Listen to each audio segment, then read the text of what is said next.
ونشهد أن لا إله إلا الله وحده لا شريك له ونشهد أن سيدنا وسندنا وحبيبنا وطبيب قلوبنا ومولانا محمدا عبده ورسوله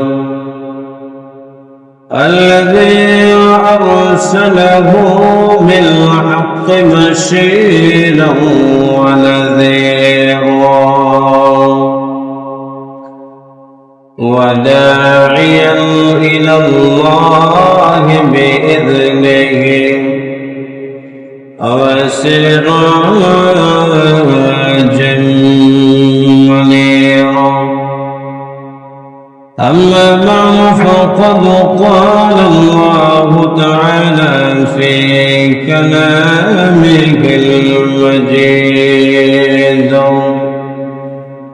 وفي فرقانه الحميد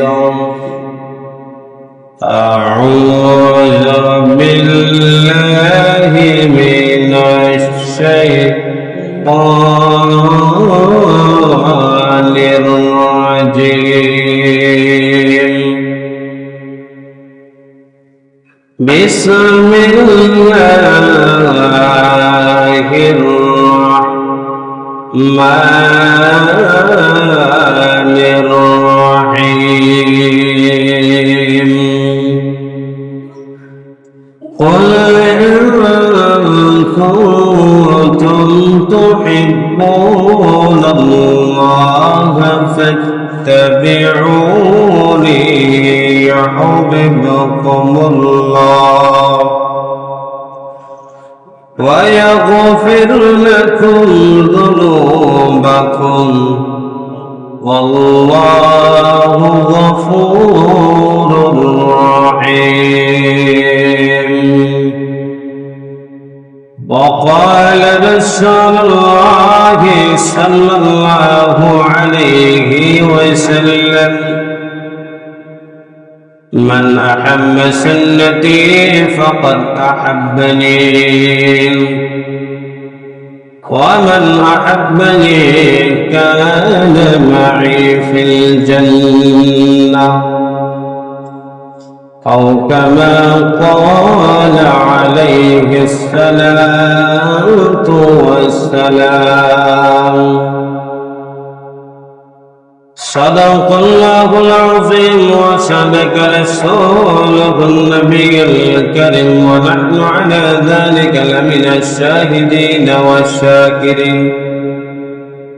والشاكرين والذاكرين والحمد لله رب العالمين إن الله وملائكته يصلون على النبي يا أيها الذين آمنوا صلوا عليه وسلموا تسليما اللهم صل على مولانا محمد وعلى آل سيدنا محمد نبي ربنا رب المشاعر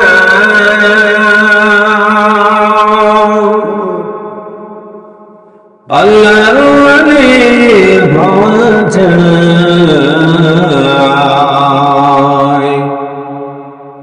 نبي ربنا رب المشاعر جنة بشيعة جايا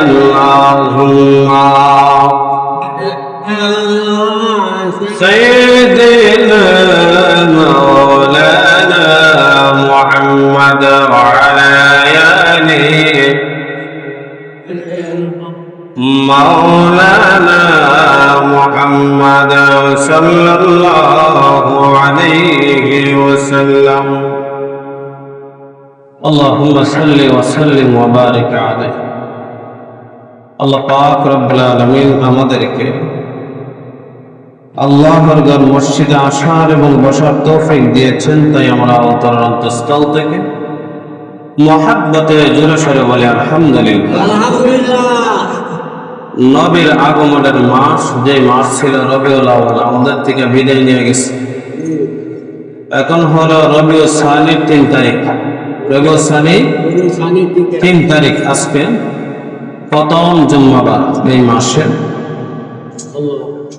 আমি একটা আয়াত তেলাওয়াত করেছি কোরআনুল কারীম থেকে, 3 নম্বর সূরা, সূরা আলে ইমরানের 31 নম্বর আয়াত, 3 নম্বর পারা, 13 নম্বর পৃষ্ঠার 2 নম্বর লাইন থেকে। ওই আয়াতের মধ্যে আল্লাহ বলেন, রাসূলের গুণগান তুলে ধরেছেন ওই আয়াতের মধ্যে। ওই আয়াতের মধ্যে আমরা সরাসরি চলে যাই। আল্লাহ যেন আমাদেরকে আলোচনা করার এবং বোঝার মতো তৌফিক দান করেন। সকলে বলে আমা তাওফীক ইল্লা বিল্লাহ। আল্লাহ পাক রব্বুল আলামিন সূরাতুল আলে ইমরানের 31 নম্বর আয়াতের মধ্যে জানায় দেন, قل إن كنتم تحبون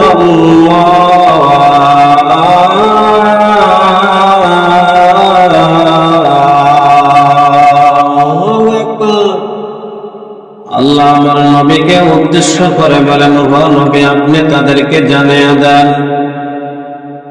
ও পয়গম্বর আপনি তাদেরকে জানিয়ে দেন, তারা যদি আমি আল্লাহর ভালোবাসা অর্জন করতে চাই, তুহিব্বুনাল্লাহ ফাত্তাবিউনি ইউহিব্বুকুমুল্লাহ, তারা যেন আপনার নবীকে অনুসরণ করে, অনুকরণ করে, তাহলে আমি আল্লাহর ভালোবাসা পেয়ে যাবে। সর্বপ্রথম কার কথা বলছেন? আল্লাহ বলেন, আমার ভালোবাসা যদি কোনো বান্দা পেতে চায়, সর্বপ্রথম আমার নবীকে অনুসরণ করতে হবে, অনুকরণ করতে হবে। আর যদি আমার নবীকে অনুসরণ করে, অনুকরণ করলে আমি আল্লাহর ভালোবাসা অর্জন হয়ে যাবে। আর নবীকে অনুসরণ করলে আমি আল্লাহকে ভালোবাসলে তোমাদের একটা বড় লাভ আছে, ওয়াগফির লাকুম যুনুবাকুম, আমি আল্লাহ তোমাদের পাপ সমূহগুলো মাফ করে দিব। কি করবে? পাপ সমূহগুলো মাফ করে দিবে। আল্লাহ বলেন কেন মাফ করে দিবে? জানো, আল্লাহু গফুরুর রহিম।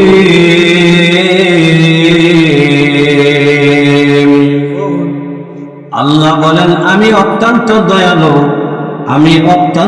আমি আল্লাহ ক্ষমাশীল। আল্লাহ যেমন ক্ষমা করতে জানে, যেমন দয়া করতেও জানে, তেমন কঠোরতাও দেখাইতে জানে। আল্লাহ বলেন দুনিয়ার জমিনে কোন বান্দার প্রতি আমি কঠোরতা অর্জন করি নাই, কঠোরতা চাপায় দেই নাই, কিন্তু বান্দা ভালো করলেও তার জন্য, খারাপ করলেও তার জন্য আমি আল্লাহ কারো প্রতি জুলুম করব না। আমরা নবীর ভালোবাসা দেখাই, আর সাহাবায়ে কেরামরা নবীর প্রেম, নবীর ভালোবাসা কেমন ছিল? আল হাদায়াতুন নাহিয়া কিতাবের মধ্যে আসছে, আব্দুল্লাহ ইবনে জুবাইর রাদিয়াল্লাহু তাআলা আনহু নবীকে কেমন ভালোবাসতেন একটা হাদিস থেকে বলতেছি, আপনারা মনোযোগ দিয়ে শুনবেন। আল্লাহর নবী সিংহা লাগাইছেন, সিংহা ছিলেন না আপনারা? হাদিস শরীফের মধ্যে বলা আইসা হিজামা, আমরা বাঙালিরা ডাকি সিংহা, হাদিস শরীফের মধ্যে আছে হিজামা। আল্লাহর নবী হিজামা লাগাইছেন, সিংহা লাগাইছেন, লাগানোর পরে মরা কিছু রক্ত, কালো কিছু রক্ত বাহির হইছে। আব্দুল্লাহ ইবনে জুবাইরকে বলতেছে, জুবাইর যাও তুমি ওই রক্তটা নিয়ে কোনো জায়গায় ফুটে ফেলে আসো। কিছুক্ষণ পরে আব্দুল্লাহ ইবনে জুবাইর ফিরে আসছেন। নবীজি জিজ্ঞাসা করলেন, আব্দুল্লাহ ইবনে জুবাইর তুমি রক্তগুলা কি করছো? আব্দুল্লাহ ইবনে জুবাইর বলে, নবী গো এই রক্তগুলা আমি খেয়ে ফেলেছি। সুবহান, কি করছে? এই রক্তগুলা খেয়ে ফেলেছি। আল্লাহর নবী বললেন, এ সাহাবী শোনো, লা তামাসসাকান নার ইল্লা আবাদা। যে ব্যক্তির শরীরের মধ্যে আমি নবীর অংশ আছে, ওই শরীরের জাহান্নাম কোনদিন স্পর্শ করবে না। সাহাবী বললেন, নবী গো একমাত্র আমি পেয়েছি আপনার শরীরের অংশ যেন আমার শরীরের মধ্যে থাকে। আপনি নবী বলেছেন, কোন মানুষের শরীরে যদি আমি নবীর এক টুকরা অংশ থাকে, এক বিন্দু পরিমাণ অংশ থাকে, ওই দেহটা কোনদিন জাহান্নামের আগুন স্পর্শ করতে পারবে না। ও নবী, কথা শোনার পর আপনার এই রক্তগুলা পালাইতে যাবে এমন সময় আমার কথাটা মনে হয়ে গেছে, আমি একটানে আপনার রক্তগুলা খেয়ে ফেলেছি। কেমন ভালোবাসা ছিল! আরেকটি দৃষ্টান্ত দিলে বুঝবেন। হাদিসের মধ্যে আছে আব্দুল্লাহ ইবনে যায়েদ রাদিয়াল্লাহু তাআলা আনহু, হাদিস শরীফের মধ্যে আছে আব্দুল্লাহ ইবনে যায়েদ রাদিয়াল্লাহু তাআলা আনহু একটি বাগানের মধ্যে কাজ করতেছে। এমন সময় আব্দুল্লাহ ইবনে জুবাইরের কানের মধ্যে গেছে, আমার নবী আর দুনিয়ার জমিনে নাই। আব্দুল্লাহ ইবনে যায়েদ বেহুশ হয়ে গেছে। ওই যে বাগানের মধ্যে কাজ করতো, এই বাগানের মধ্যে বেহুশ হয়ে পড়ে গেছে। আর আল্লাহ পাক রব্বুল আলামিনের কাছে দোয়া করতেছে, আল্লাহ যে নবীকে দেখলে আমার অশান্তি দূর হয়ে যাইত, যে নবীকে দেখলে আমার কিদা নিবারণ হয়ে যাইত, যে নবীকে দেখলে আমার যত ধরনের অশান্তি থাকতো, নবীকে দেখলে সাথে সাথে আমার শান্তি এসে যাইত, ওই নবীকে আর দেখতে পারবো না। নবীর চেহারা মুবারক আর আমার ওই চোখ দিয়ে দেখতে পারবো না। আল্লাহ আপনার কাছে দোয়া করি, যে চক্ষু দিয়ে নবীকে দেখতে পারবো না, নবীর চেহারা মুবারক দেখতে পারবো না, অশান্তি থেকে শান্তি আসতে পারবে না। আল্লাহ কিয়ামত পর্যন্ত আমি যতদিন বাঁচবো আমার ওই দুইটা চোখ যেন অন্ধ বানিয়ে দেন। আল্লাহর সাথে সাথে দোয়া কবুল করে তার দুইটা চোখ অন্ধ করে দিয়েছে। মৃত্যু পর্যন্ত সে অন্ধ ছিল। কেমন রাসূল কেন ছিল, কেমন রাসূলকে ভালোবাসতেন! আরেকটি উদাহরণ হাদিসের মধ্যে আছে, হযরত উসমান গনি রাদিয়াল্লাহু তাআলা আমার নবীকে প্রচন্ড পরিমাণ ভালোবাসতেন। আল্লাহর নবীকে একদিন দাওয়াত দিয়েছে, বাসায় গিয়ে খাওয়ার জন্য দাওয়াত দেওয়া হয়েছে। উসমান রাদিয়াল্লাহু তাআলা দাওয়াত দেওয়ার পরে আল্লাহর নবী দাওয়াত গ্রহণ করলেন। উসমান গনি কথা শুনিয়া আত্মভরা হয়ে গেছে, আনন্দিত হয়ে গেছে। আমার নবী সামনের দিকে এগিয়ে যায়, কদম বাড়াই, পা বাড়াই। এমন সময় উসমান গনি রাদিয়াল্লাহু তাআলা আনন্দিত হইয়া নবীজি যতটা কদম দেয় অতটা কদম গণনা করতেছে। উসমান গনি রাদিয়াল্লাহু তাআলা ওইগুলা আল্লাহর নবীর বিষয়টা জেনে গিয়েছে, সে কি যেন গণনা করতেছে। আল্লাহর নবী বলতেছে, উসমান আমি আন্দাজ করতে পারতেছি, আমি এই বিষয়টা জানতে পারতেছি, তুমি যেন কি গণনা করতেছ, কি যেন বলতেছ মুখ দ্বারা, জবান দ্বারা। আল্লাহর নবীকে বলতেছেন, ইয়া রাসূলুল্লাহ, ইয়া হাবিবাল্লাহ, নবী গো আমি গণনা করতেছি আপনি কতটা কদম দিতেছেন, আমার বাড়ির দিকে কতটা কদম দিতেছেন, আমি এটা গণনা করতেছি, আমি গণনা করে রাখতেছি। কারণ আপনি যতটা কদম দিয়ে মসজিদের নববী থেকে আপনার বাসার থেকে আমার বাসা পর্যন্ত যতটা কদম দিয়ে আপনি আপনার বাসার থেকে আমার বাসা পর্যন্ত যতটা কদম দিয়ে আপনি আমার বাসা পর্যন্ত আসবেন, কতটা কদমে আমি গণনা করে রাখতেছি, আমি অতটা গোলাম আজাদ করে দিব। সুবহান। রাসূল প্রেম কেমন ছিল, তাদের মধ্যে রাসূলের ভালোবাসা কেমন ছিল, আর আমাদের কেমন ভালোবাসা! রাসূলের জন্য তারা জীবন দিতে প্রস্তুত, আর আমরা রাসূলের জন্য ভালোবাসা বলার কথা, রাসূলের জন্য নামাজ পড়তে প্রস্তুত না, ঠিক কিনা? তারা সাহাবীরা কেমন ভালোবাসে! অনেক সাহাবীরা ইয়া রাসূলুল্লাহ, ইয়া হাবিবাল্লাহ, আল্লাহ কোরআনের আয়াত নাজিল করে বললেন, ইয়া রাসূলুল্লাহ, ইয়া হাবিবাল্লাহ, নবী গো আপনি সাহাবীদেরকে জানিয়ে দেন তারা যেন আপনি নবীর সামনে কোন সময় তারা যেন জোর গলায় কথা না বলে, তারা যেন জোরে কথা না বলে, আপনার আওয়াজ থেকে তাদের আওয়াজ যেন কোনোদিন না বের হয়, হইলে এমন ভাবে তাদের গুনাহ গুলা এমন ভাবে তার নেকি গুলা কেটে দেওয়া হবে। নবী তাদেরকে জানিয়ে দেন তারা ঘুমন্ত থাকলে যেমন ভাবে মানুষ কোনো কিছু বুঝতে পারে না, ঠিক তেমনি ভাবে তাদের আমল নামা থেকে আমল গুলা কেটে দেওয়া হবে। নবীজি কে রাসূলুল্লাহ সাল্লাল্লাহু আলাইহি ওয়াসাল্লামকে আল্লাহ জানিয়ে দিলেন সাহাবীদেরকে বলুন তাদের আওয়াজ যেন ছোট হয়ে যায়। একজন ব্যক্তি আয়েশা রাসূলের দরবারে কিছুদিন থাকার পর বলতেছে, আমি কত জায়গা বড় বড় বাদশার দরবারে গেলাম, কত বড় বড় আমি সম্রাটের বাড়ির মধ্যে থাকলাম, কিন্তু রাসূলের দরবারে আয়েশা দেখলাম রাসূলের দরবারে যা কিছু হয় অন্য দরবারে তা কিছু হয় না। কারণ হলো রাসূলের দরবারে যে আদব গুলা হয় অন্য দরবারে এমন আদব দেখি না। ওই ব্যক্তি বলতেছে রাসূলের দরবারে এক নম্বর আদব হলো রাসূলের সামনে কোনদিন সাহাবীরা জোরে কথা বলে না। দুই নম্বর হলো রাসূলের দরবারে যখন রাসূলুল্লাহ সাল্লাল্লাহু আলাইহি ওয়াসাল্লাম থুতু মুবারক পালায়, ওই থুতু মুবারকটা সাথে সাথে সাহাবীরা নিয়ে শরীরের মধ্যে মিশকে আম্বর দ্বারা যেমন ভাবে মিশকে আম্বরের জ্ঞান বাহির হয়, আমার নবীর থুতু মুবারক থেকে মিশকে আম্বরের জায়গা আরো সুগন্ধ বেশি বাহির হইতো, তারা শরীরের মধ্যে মেখে নিত। যখন রাসূল করিম সাল্লাল্লাহু আলাইহি ওয়াসাল্লামের শরীর থেকে গাম মুবারক বাহির হইতো, সাহাবায়ে কেরামরা তা আতরের দ্বারা তারা ব্যবহার করত। আতর যেমন জ্ঞান, আতর থেকে হাজার হাজার গুণের সুগন্ধ ছিল রাসূল করিম সাল্লাল্লাহু আলাইহি ওয়াসাল্লামের ওই গাম মুবারক। তিন নম্বর হলো রাসূল করিম সাল্লাল্লাহু আলাইহি ওয়াসাল্লাম যখন আপনার বেশি বেশি করে ওযু করতেন, ওযু পানি নেওয়ার জন্য সাহাবীরা বেকুল হয়ে যাইত, কারণ রাসূল করিম সাল্লাল্লাহু আলাইহি ওয়াসাল্লাম যেদিকে যাইতেন সেই দিকে জ্ঞান ছড়াইতেন। সুবহানাল্লাহ। শুধু তাই না, রাসূল করিম সাল্লাল্লাহু আলাইহি ওয়াসাল্লাম জানিয়ে দিলেন, ও সাহাবীরা শোনো, আমি যখন হালেমার বাড়িতে কাজ করতাম, কার বাড়িতে? হালেমার বাড়িতে যখন কাজ করতে, কাজ করার আগে রাসূল করিম সাল্লাল্লাহু আলাইহি ওয়াসাল্লামের একজন বিশ্বস্ত কর্মচারী ছিল। নবী যখন হালেমার বাড়িতে যখন কর্মচারী হিসেবে থাকলেন, থাকার পরে রাসূল করিম সাল্লাল্লাহু আলাইহি ওয়াসাল্লাম ওই কর্মচারী অবস্থা তাকে ওই কাফেলার সাথে দিয়া ওই রাজ্যের মধ্যে পাঠাইলেন।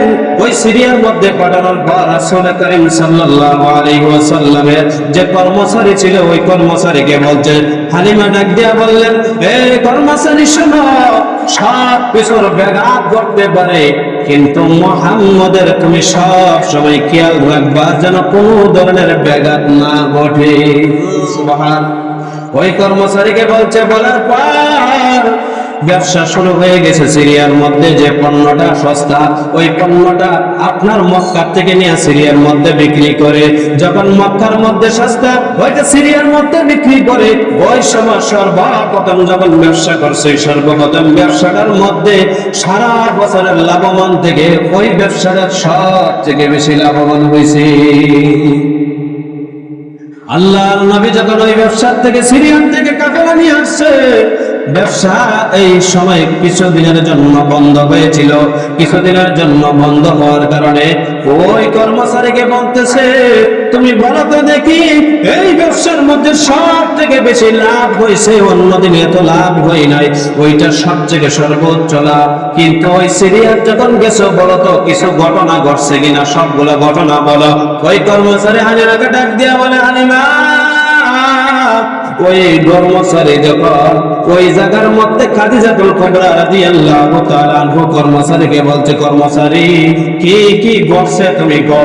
বলে, এই বিষয় ঘটছে, রাসূল করিম সাল্লাল্লাহু আলাইহি ওয়াসাল্লাম যখন কাফেলা নিয়ে গেছে একটি গাছের নিচে, রাসূল করিম সাল্লাল্লাহু আলাইহি ওয়াসাল্লাম মুহাম্মদ শুয়ে আছে, এমন সময় আমি তাকায় দেখলাম ওই গাছগুলা লুয়ে একদম রাসূলকে ছায়া দিতেছে। সুবহানাল্লাহ। শুধু তাই নয়, রথের মধ্যে যখন মুহাম্মদ সাল্লাল্লাহু আলাইহি ওয়াসাল্লাম হাঁটে তখন মেঘমালা এসে রাসূলকে ছায়া দিতে থাকে।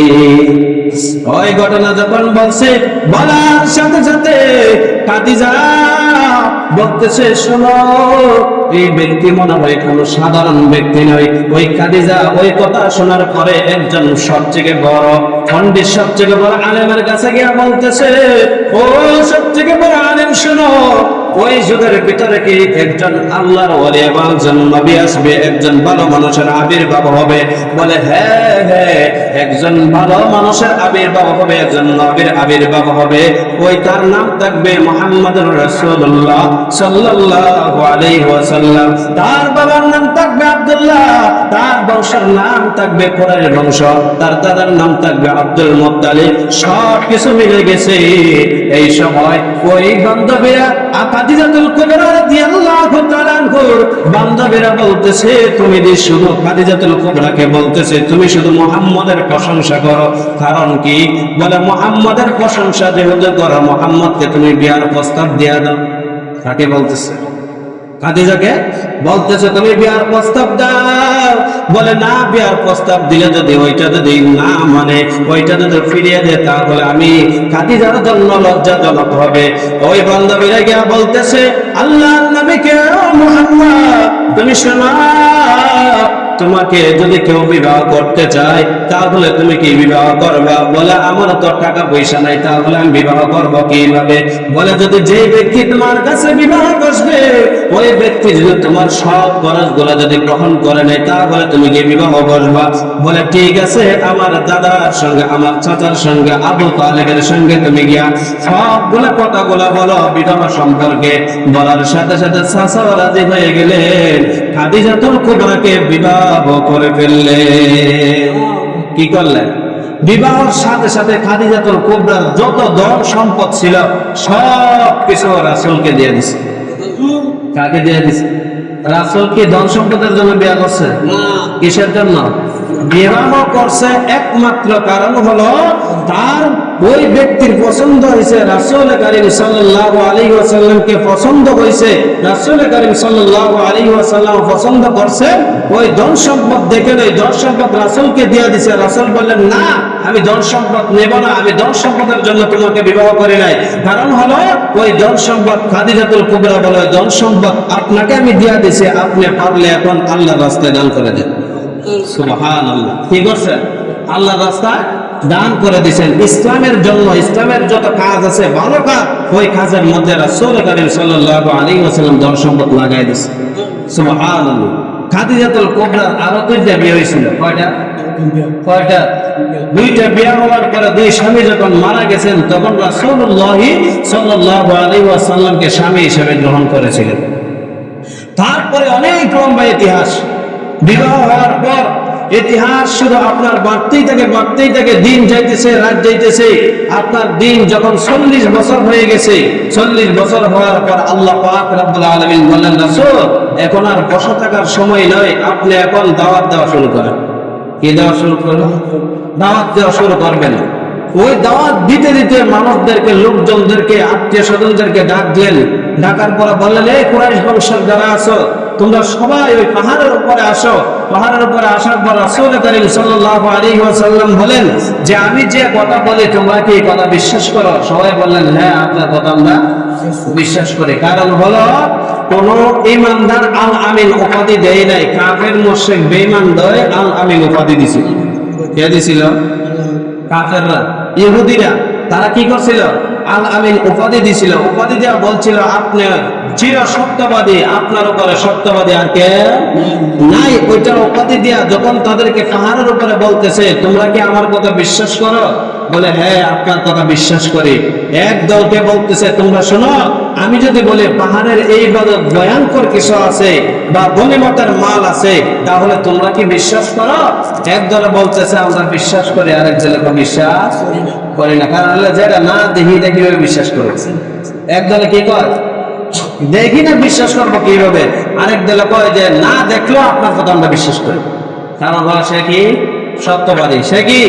সত্যবাদী হওয়ার কারণে রাসূল কারীম সাল্লাল্লাহু আলাইহি ওয়াসাল্লাম বলেন, একদল আমার উম্মতের মধ্যে আছে আল্লাহকে দেখে না, তারা বিশ্বাস করবে না, কিন্তু আরেক দল আছে আমি রাসূল করিম সাল্লাল্লাহু আলাইহি ওয়াসাল্লামের কথা অনুযায়ী তারা বিশ্বাস করবে।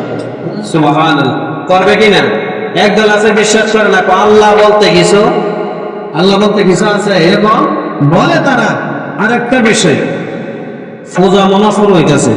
কি শুরু হইতেছে? পূজা। মনে রবিবার থেকে না কি বার থেকে পূজা শুরু হবে? সবাই খেয়াল করেন, যারা মুসলমানদের ছেলে মেয়েরা পূজার যায় এইখানে শিরিক করা হয়। কি করা হয়? নামাজ পড়া হয়, কি করা হয়? শিরিক করা হয়। কারণ তারা দেব দেবীর কাছে কি করে?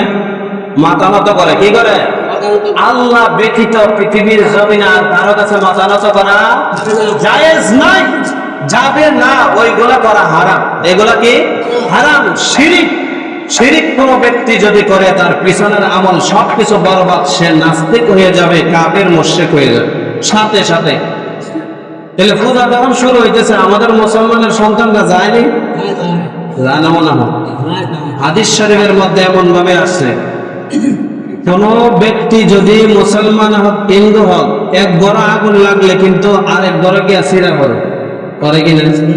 এই ঘরের আগুন গিয়ে অন্য ঘরেও লাগে, লাগে না? এক ঘরে কারেন্ট লাগে, আরেক ঘরে কি লাগে? কারেন্টের আগুন লাগলে আরেক ঘরেও যায়। ঠিক তেমনি পূজার মধ্যে আল্লাহ রাসূল বলছে এখানে গজব নাজিল। কি নাজিল? আচ্ছা, মুসলমানের বাচ্চা থাকলে যে জায়গায় গজব নাজিল, এখানে কি মুসলমান মত না? মরব কিনা? মুসলমান বিপদে পড়বে কিনা? মুসলমানের সন্তান ছেলেরাও যায়, মেয়েরাও যায়। মুসলমানের বিবাহ যেমন ভাবে অনুষ্ঠানে বর্তমানে গান বাজনা বাজে, এরা পূজা গান বাজনা না বাজালে পুজো হয় না। বিশ্বাস করেননি? পূজা গান বাজনা ছাড়া হয় না। এখন বেশিরভাগ মুসলমানের ছেলে মেয়ের বিবাহের মধ্যে গান ছাড়া বিয়ে হয় না। বিশ্বাস করেননি? গান ছাড়া কি হয় না? বিয়ে হয় না। এটা কার নীতি? হিন্দুরা। কার নীতি? হিন্দুদের নীতি। আমাদের এখন মানতে হবে যে পূজা মণ্ডপে কোন মুসলমানের সন্তান যেতে পারে না। আমাদের দুইটা উৎসব আছে। কয়টা? সবাই মনে রাখেন। এক নম্বর হলো ঈদুল আযহা, আর এক নম্বর হলো ঈদুল ফিতর। কয়টা? দুইটা। কোন হিন্দুর সন্তান আছে? হিন্দুর সন্তান আছে? তাইলে তো বোঝা গেল হিন্দুরা বেলাতা না, মুসলমান বেলাতা। ঠিক না? হিন্দুরা কি না, তারা 500 টাকা 1000 টাকা দিয়ে আপনি ঈদগাহ ময়দানে আনতে পারতেন না। আর আমাদের মুসলমানের সন্তানদের দাওয়াত না দিলেও যায়। ঠিক না? হ্যাঁ, তাইলে বোঝা গেল মুসলমানের ভিতরে এখন কিছু কিছু মুসলমানের ভিতরে ভেজাল আছে। কি আছে? ভেজাল আছে। যেখানে শিরিক করা হয় এখানে আমরা যাব না, পূজা মণ্ডপে যাব না। এরা অনুষ্ঠান হেরা করবে, আমরা অনুষ্ঠান আমরা করব। আমরা যেগুলো অনুষ্ঠান আছে আমরা আদায় করব, তাদের অনুষ্ঠান তারা করবে। যারা তারা বোঝা গেল যে মুসলমান, তাদের ভিতরে ভেজাল আছে। কি আছে? ভেজাল আছে। আল্লাহ বলেন লা তুশরিক বিল্লাহ। পৃথিবীর জমিনে যা কিছু আছে সবথেকে ভয়ানক গুনার নাম হলো শিরিক। কি? শিরিক। আল্লাহর সাথে শিরিক করা যাবে? তারা প্রকাশ্যে শিরিক করে।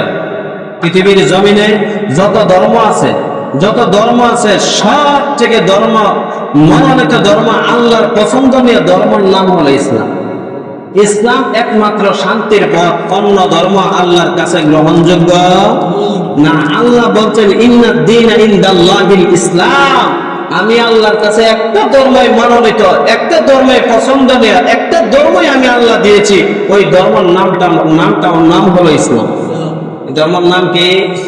ইসলাম। অন্য ধর্ম আছে, যারা অন্য ধর্ম, মুসলমান ধর্ম দায়িত্ব অন্য ধর্ম অনুসরণ করার কোন সুযোগ নাই। ওইটা আমরা এখন সুযোগ নাই। ওইটা আমরা এখন থেকে পালন করতে হবে। যে আমাদের ফুলাভান্তের আমরা নিজেরাও এই পূজা মণ্ডপের আশেপাশে যেতাম। কি কর? পূজা মণ্ডপের আশেপাশে যেতাম না। ছেলে মেয়েদেরকে নিষেধ করে দেব যে এইখানে আল্লাহ গজব দেয়। কি দেয়? গজব দেয়। গজবের মধ্যে কেউ যায় না? যায়? কেউ যায়? এখন যদি মনে করেন নিমশা সময় দুপুর 1 ঘটিকার সময় আগুন লাগবো, কেউ যাইব? যেখানে কারণ কি? এখানে আগুন লাগবো, লাগার কারণে আমার শরীরেও লাগতে পারে। ঠিক তেমনি রাসূল সতর্ক করে দিছে, ওয়াজের মণ্ডপে যে তারা হিন্দুদের পূজা মণ্ডপে এই মাত্র গজব করতে পারে, এই মাত্র গজব করতে পারে, এই মাত্র গজব করতে পারে, কোন মুসলমান আয় না। কারণ হলো মুসলমান আল্লাহকে একমাত্র শ্রদ্ধা দিবে, আল্লাহর কাছে মাথা নত করবে, রূপু করবে, তাসবিহ তাহলিল করবে, অন্য কোথাও যাবে। আমরা অন্য কারোর কাছে মাথা নত করব? আমরা মুসলমান হয়ে অনেকে আছে প্রসাদ খায়। প্রসাদ চিনেন না আপনারা? এই যে একটু কিছু কিছু দেয় আঙ্গুলের হাতের মধ্যে, এটার ভিতরে কি আছে আপনারা জানেন? জানেন না। এটার ভিতরে আর একটা জিনিস মিক্সার করে দেয়, যেটা খাওয়া জায়েজ নাই, যেটা খাওয়া এখন থেকে জানি না নেবেন। এটার ভিতরে একটা জিনিস দেয় যা ইন্ডিয়ার মধ্যে এটা আপনার কান করে। ইন্ডিয়ার মধ্যে কি করে? মা মুখ খায়। মা কি খায়? মুখ চিনেন না আপনারা? তো ইন্টারনেট চালান বর্তমানে, দেখেন মনে হয়। এইগুলা মিক্সার না করলে তার পুজো হইতো না, বিশ্বাস করেননি? এগুলো না করলে পুজো হইতো না। আর একটা তত্ত্ব দিই, তাদের বাড়ি ঘরে যদি আপনার গরুর গোবর দিয়ে না লেপে, এটা পবিত্রই হয় না, বিশ্বাস করেননি? গরুর গোবর দিয়ে না লেপলে মানে যদি না সমান করে, বাড়ি ঘর যদি না পরিষ্কার করে গরুর গোবর দিয়া, তাহলে এটা কি হয় না? পবিত্র হয় না। তাহলে বুঝেন তাদের ধর্ম কতটুক গেছে। তাহলে এই ধর্মের কাছে আমরা যখন উৎসব হয়, আমরা তখন এই ধর্মের উৎসবে আমরা যাই। আমরা মুসলমান লজ্জা শরম থাকলে আমরা একদিন আর পূজা মণ্ডপে, এক সময় আছে ছোট বাচ্চারা দেখতে যায়, কি দেখতে যায়? দেব দেবী যে বানায়, বাঘের রূপে মানুষকারিতা হয়, সিংহের রূপে মানুষকারিতা হয়, এদিকে হার লেগে যায়। এক সময় কোন সময় 5 বছর 10 বছরের ভিতরে যেদি, আর যেদি 12 বছর 15 বছর 20 বছর 50 বছর যায়, এদিকে হার লেগে যায় উৎসব পালন করতে। কে লেগে উৎসব পালন করতে তাদের সাথে সঙ্গী দেওয়ার জন্য যায়।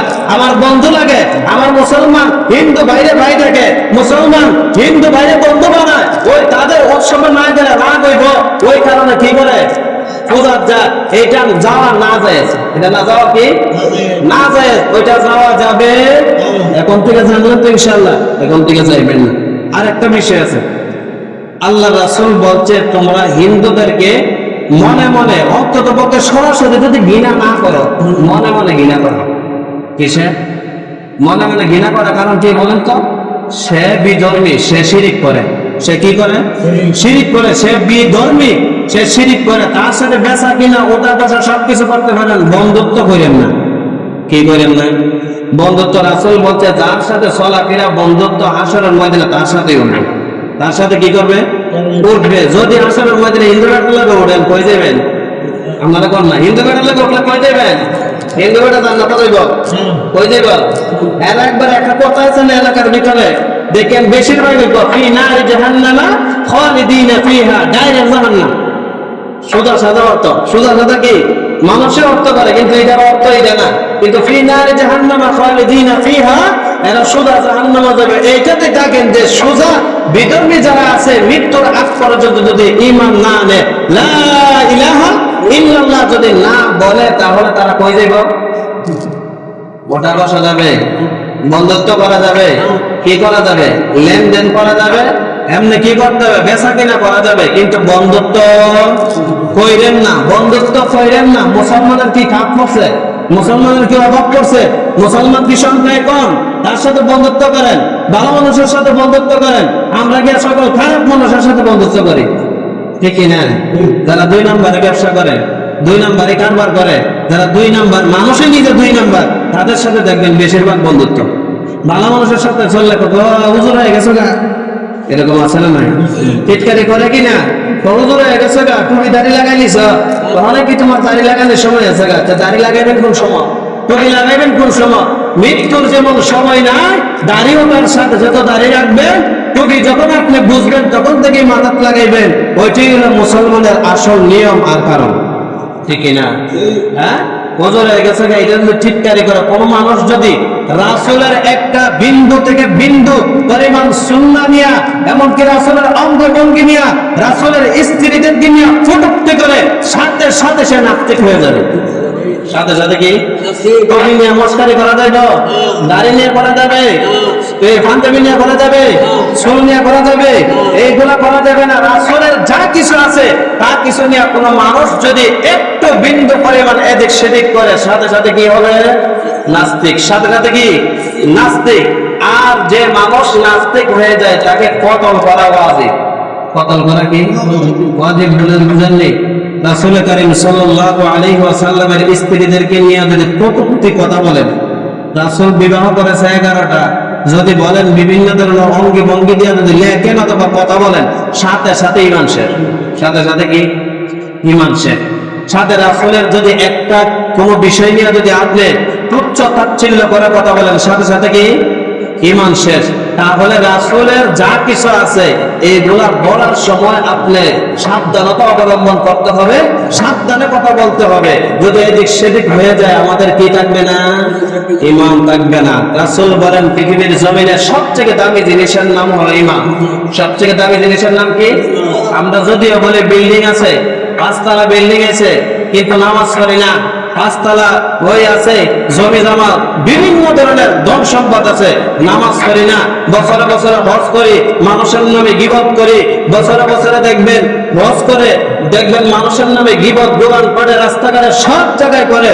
রাসূল বললেন ওই ব্যক্তি ধনী নয়, সবচেয়ে ধনীকে যে ব্যক্তি ঈমানটাকে কাটিয়ে রাখছে আর ঈমানটাকে মজবুত করছে, ঈমানটাকে পারফেক্ট করছে, এই ব্যক্তি হলো সবচেয়ে ধনী। এই ব্যক্তি কি সবচেয়ে ধনী? ঈমানটুকু যদি থাকে, তাহলে রাসূল বলছেন এই পৃথিবীর 10টা পৃথিবীর সমান আল্লাহ জান্নাত দিয়ে দিবেন। কয়টা? এই পৃথিবীর সমান 5 তলা বিল্ডিং না, 10 তলা বিল্ডিং না, 100 কি আর জায়গা নয়। আল্লাহ রাসূল বলছেন 10টা পৃথিবীর সমান জান্নাত দিয়ে দিবেন। জানি কোনটা? ঈমান থাকলে। কি থাকলে? ঈমানের দাম হই হলো 10টা পৃথিবীর সমান জান্নাত। ঈমান না থাকলে জাহান্নাম ছাড়া কোনো উপায়। আল্লাহ যেন আমাদের সবাইকে বোঝার মতো তৌফিক দান করেন। সকলে বলে আমিন। ওয়া আখির